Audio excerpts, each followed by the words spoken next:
guys, and welcome back to Number 9 Farms. Today we are going to be making some pepper soup. Imagine that, all those peppers.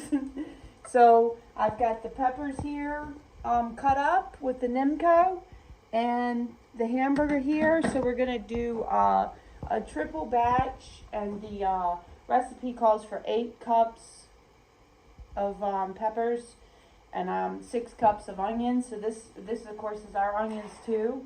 So we've got 6 cups here, 8 cups in each one of these bowls, and 6 pounds of hamburger. And then we're gonna dice up some tomatoes from the freezer, because I'm gonna be using the tomatoes that are on the table and on the counter here for which, as you can see, this is our table. Yeah, we don't eat it today. boys, push the tomatoes out of the way. Yeah, that's what the boys say. Well, I'm gonna have to eat in my room if there's no room at the table. And I'm like, nope, there's room. Move it aside.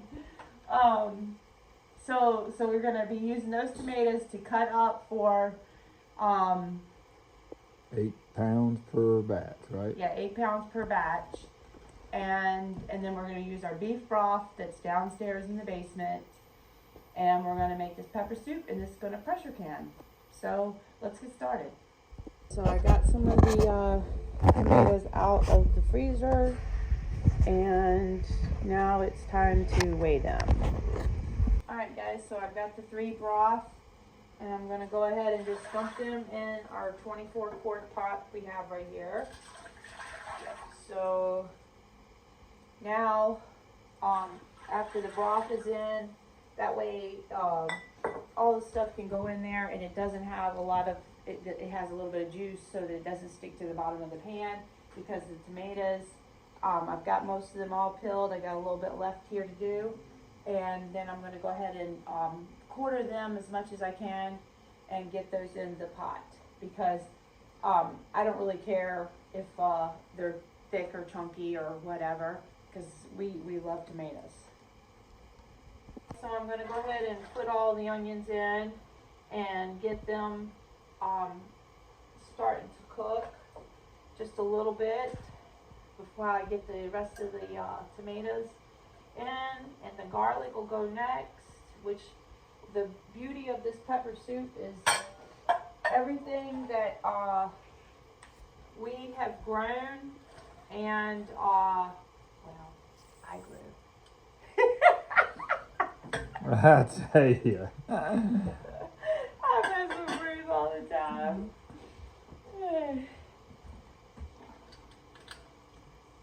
So, and these are the peppers, of course, but they're absolutely beautiful. And this soup is absolutely delicious, so it's a good addition to your pantry. Look at all that. Come look in the pot. So you can see, hold on.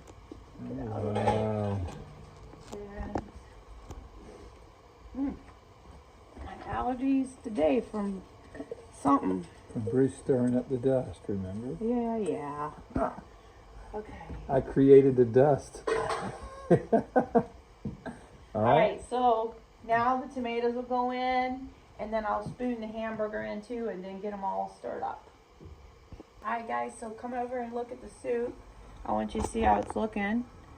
So it looks really good. I've added some crushed red peppers, salt and pepper, and some of the seasoning that I made from making the tomato juice, this was like the skins of the carrots, skins of the celery, skins of the tomatoes, and everything. I dehydrated it, and then I ground it up, and it smells amazing. So it kind of smells like a spaghetti sauce. But I went ahead and dumped a good handful in there, and now I'm going to go ahead and dump in the tomatoes. And this is the 24 pounds of oops, slid right out of my hand. Can't waste all that goodness.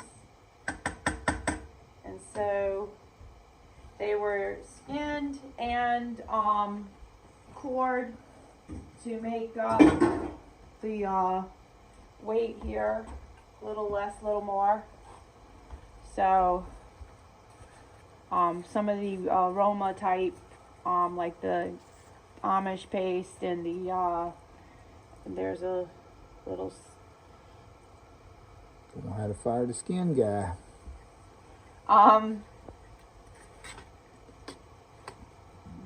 the what is it? The other one, San Marzanos. So they're in here too, as well. But there, look at that, almost 24. And as soon as this warms up, I think It's our lunch. we'll have some volunteers to try the soup. Yeah? All right. All right, so now it's all ready for me to can it. We had some for lunch. It was absolutely delicious. And now I've got the big canner out on the stove, ready to go. The jars are hot, the soup is hot, and you're gonna wanna get your pressure canner just, a little hot at the bottom. Not, like super, super hot, but enough that it matches the same temperature as close as you can get it to the pressure canner. And the lids and rings. Alright guys, so we got 18 jars, and I saved a bowl for Dusty because he's at school, and I know he loves any kind of soup, so he'll love this. And now I'm gonna clean the lids, get the rings and flats on, and into the pressure can it goes. Okay, so she is full.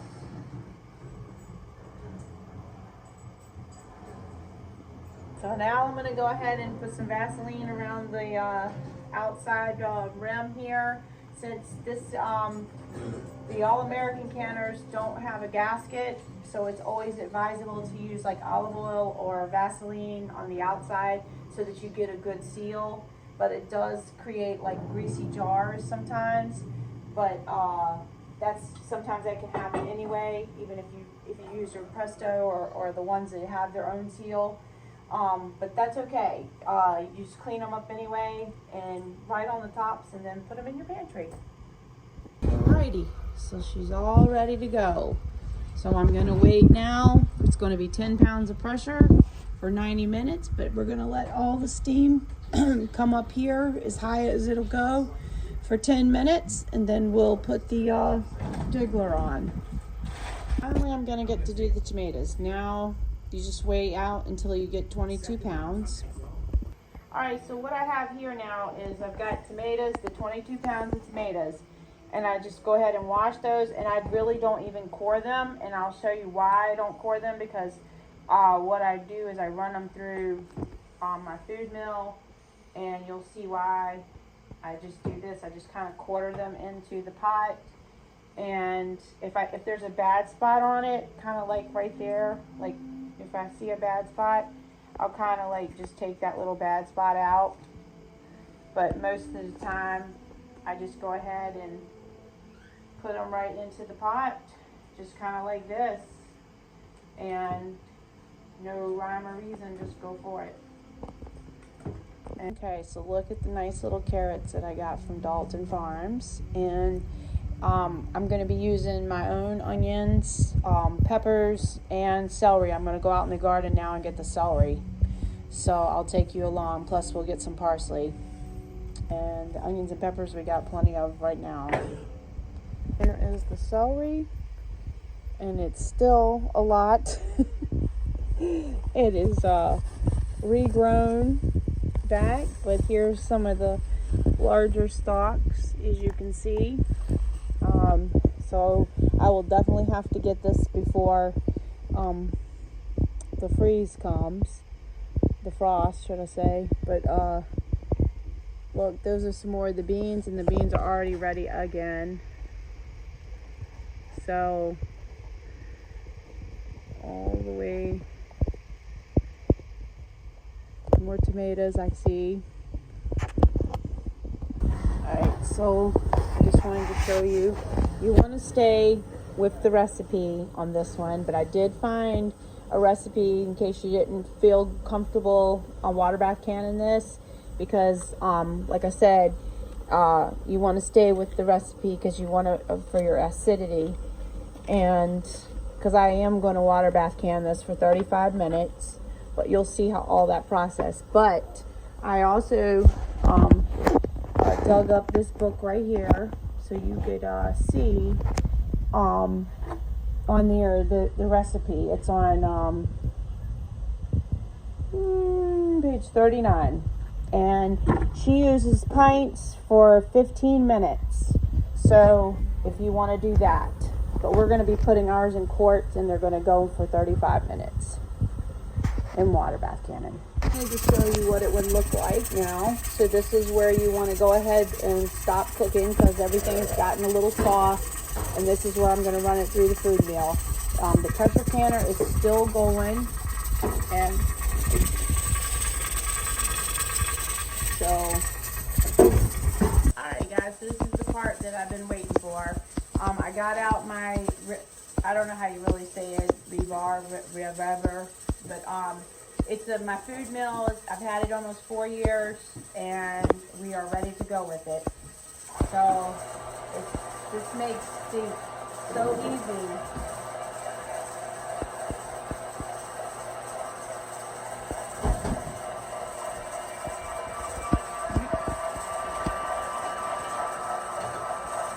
This is why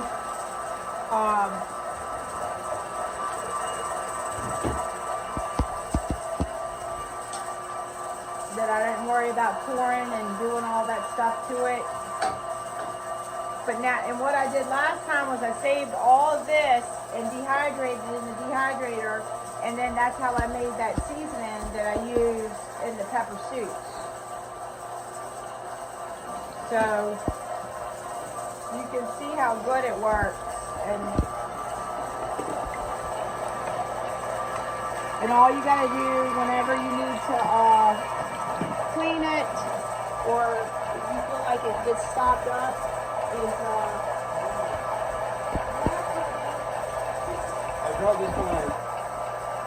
you just take and clean it off like this. Why are you going in Guys, we got a video going, and that's it, just like that. And now I'm ready for the next thing. Get another. And this has got, like I said, the carrots, the celery, everything in it, and it just makes the best tomato juice. And I'm telling you. Look at those skills. This is like the Bloody Mary machine. Yes, it is. That's a great idea you bring that up. I think that's our next official job. No, it's not. Oh, that sounds like a great idea. What do you guys think? It's a Monday. Bloody Mary Monday. Margarita Tuesday. Old Fashioned Wednesday. We got to come up with something for Thursday. Moscow Mule. Thursday. All right, guys. Okay. You're real funny. And then you can return this to the stove, and if you wanted to cook it down some, that way to get rid of some of that water, or you could just go ahead and can it, exactly what we're going to do, because we just shake it in the jar, and then that way it's not so thick when we make our little drinks or whatever. And also you can use this for your soups. I'm going to have to get them an example of the drink. Huh? I'll have to get them an example of the... No, you do not. All right. Okay, so there's what we have. And I did run this back through twice. So, well, once, should I say, after the first time. And this is what I have now. And I'm not sure what size this is, but I think it's 16 quart. So... Alright guys, so now the tomato juice is all heated up again, even though it really never cooled down. And this is where I'm just going in and filling in the jars. I put 1 teaspoon of salt in, and I'm going to put 2 tablespoons of lemon juice. And my lemon juice is cold, so that's why you see that the jar is half full, and because I never want to put something cold into a hot jar. So that's what I do. I kind of fill it up the jar, and then I kind of move on. That way I don't have any glass shock. Some chicken tenders for dinner with some fresh chives. Nice, beautiful cornbread. That's cornbread. Yeah, cornbread. Can I have some of that cornbread, y'all? Hey, y'all. Can I have some cornbread, y'all?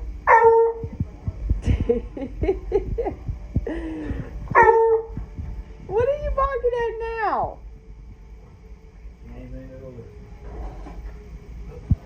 Alright guys, all 18 jars are now out of the pressure canner. And I've got now the tomato soup going over here. So this is going to be the tomato soup, so it's going to go through there as well. The other tomato juice is over at the other side of the kitchen, or the other side of the house, I guess. Oh my goodness. So there, I did pressure can them because I had forgotten that I didn't wash the pan, and I was afraid that because it was meat in there, so they got pressure canned anyway, but it couldn't have been even a speck. But anyway, it is what it is. Alright guys, so there it is, all ready to come out. Look at this jar. Alright guys, so now we are ready to turn this back on for the tomato soup, and I'm going to get this going. So, get a little bit here.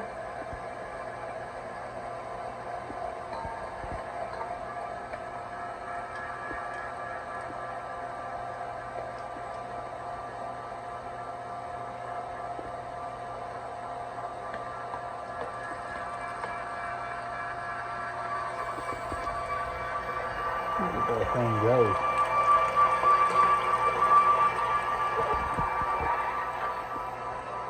I could put this one up and get that Victoria out if you'd like. That's okay. Or the way I used to have to do it back in the 90s. By the hand. Yeah. Okay, so now we are finished with the tomato soup pressure can, and there was 75 pounds of tomatoes and 46 jars later. So the tomato juice is over there. This is the tomato soup, and then the pepper soup. So, and I've got some apples in here cooking now for applesauce. So that'll be my next thing. But I've got 2 more trees still to pick. So there's gonna be a lot more apple products, apple pie filling, and a couple other things. Some dehydrated ones, of course. Apple everything. Yeah. So, all right, guys. So thanks for watching.